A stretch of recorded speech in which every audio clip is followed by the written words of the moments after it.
Hello అండి, this is Gautami. Welcome back to our channel. So last వ్లాగ్లో నేను కార్తీక నోముల video share చేశాను కదా. పూజ కంప్లీట్ అయిపోయిన తర్వాత టపాసులు పేల్చేశారు పిల్లలందరూ కలిసి. ఇంకా next day Nagula Chavithi. So ఈ వీడియో కూడా షేర్ చేస్తున్నాను. మా అత్తయ్య గారు వాళ్ళు టెంపుల్కి వెళ్ళి పాలు పోయారనమాట. అంటే పుట్ట దగ్గరికి వెళ్ళారండి. ఇంటి దగ్గరే మట్టి ఉంటుంది కదా, సో ఆ మట్టి దగ్గరే ఒక పుట్టలాగా చేసి పాలైతే పోస్తారు. ఇక్కడికి దగ్గరలో అంటే మా అత్తయ్య గారు వాళ్ళ ఇంటికి దగ్గరలో ఒక పుట్ట ఉందన్నమాట. చాలా ఫేమస్ టెంపుల్. నాగుల చవితి రోజునైతే అస్సలు ఖాళీ ఉండదు, అంత క్యూ ఉంటుందన్నమాట. ఇంకా ఆ టెంపుల్ ప్రత్యేకత ఏంటంటే చిన్న పుట్టు ఉండేదంట, అది అలా పెరుగుతూ వచ్చిందంట. ఇంకా చాలా పెద్ద పుట్ట అయిపోయిందన్నమాట ఇప్పుడు. అండ్ బిల్డింగ్ కూడా కట్టేశారు. సో ఆ పుట్ట దగ్గరికి పాము కూడా వస్తుందంట. ఆ పాము అనేది ఎవరికి కనిపించదంట, కానీ పాలు అయితే వేస్తారండి. ఒక చిన్న బౌల్లో వేస్తామన్నమాట ఎవరైనా వెళ్ళామనుకోండి టెంపుల్కి. ఆ పుట్ట దగ్గరికి పాము వస్తూ ఉంటుంది కదా, సో ఆ రూమ్కి ఒక చిన్న హోల్ ఉంటుంది అనమాట. ఆ ప్లేస్ నుంచే వస్తుంది వెళ్తుంది అంటారు, కానీ ఎవరు చూసారనేది నాకు తెలియదండి. అందరు చెప్పుకున్న విషయం మీతో షేర్ చేస్తున్నాను. ఇంకా ఆ పుట్ట అయితే చాలా నమ్మకం అనమాట నాకైతే. నేను చాలాసార్లు వెళ్ళాను. ఇంకా ఆ టెంపుల్ కూడా ఈసారి నెక్స్ట్ టైం ఎప్పుడన్నా వెళ్ళినప్పుడు షేర్ చేస్తాను మీకు ఆ వీడియోని. ఏదైనా ఒక టెంపుల్కి ఒక స్టోరీ ఉందంటే ఖచ్చితంగా అది జరిగే ఉంటుంది. అది జరగకుండా మనకి అలాంటివి ఏమి చెప్పరు కదా. ఈ కార్తీక మాసంలో పూజలతో పాటు మనకి దొరికే కొన్ని ఫుడ్ ఐటమ్స్ కూడా చాలా స్పెషల్. మా ఊర్లో అయితే ఒక ప్లేసే ఉందన్నమాట ఉసిరికాయలకి. ఇంకా లైన్గా ఉసిరికాయలు అమ్ముతూనే ఉంటారు ఆ స్ట్రీట్లో.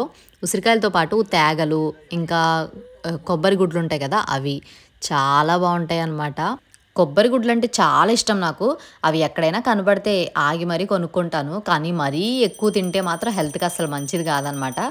ఈసారి కూడా ఉసిరికాయలు చాలా ఎక్కువే తీసుకున్నాను. ఇంకా ఉసిరికాయలతో హెయిర్ ఆయిల్ చేసేసాను. ఉసిరికాయలని ఊరబెట్టి చేసేది కూడా మీకు చూపించాను కదా వీడియోలో. అండ్ ఇన్స్టాగ్రామ్లో పోస్ట్ చేసిన వీడియోకి అయితే మంచి వ్యూస్ వచ్చినాయి అనమాట.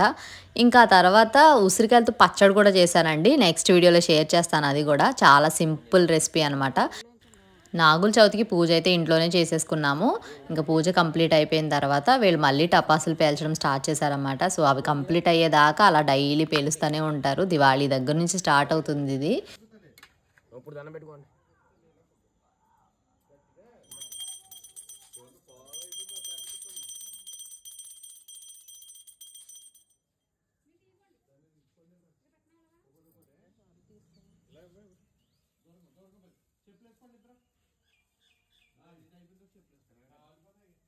పూజ కంప్లీట్ అయిపోయింది, టపాసులు కూడా పేల్చేశారు. ఆ రోజు అక్కడ ఉండిపోయాము. Next day early morning start అయిపోయాము ఊరు. సో తిరుపతి అయితే తిరిగి మళ్ళీ రిటర్న్ అయిపోయామన్నమాట. ఇంకా మధ్యలో ఎంత రెయిన్ పడిందంటే అసలు రెయిన్ ఆగలేదండి, అంత rain పడిందనమాట.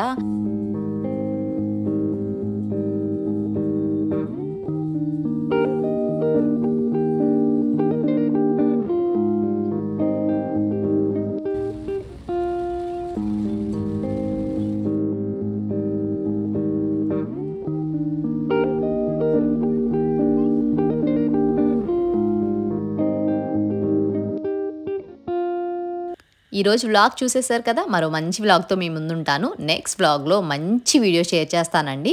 Thank you so much for watching this video. మన ఛానల్ని ఫస్ట్ టైం చూస్తుంటే please like, share and subscribe. Bye bye.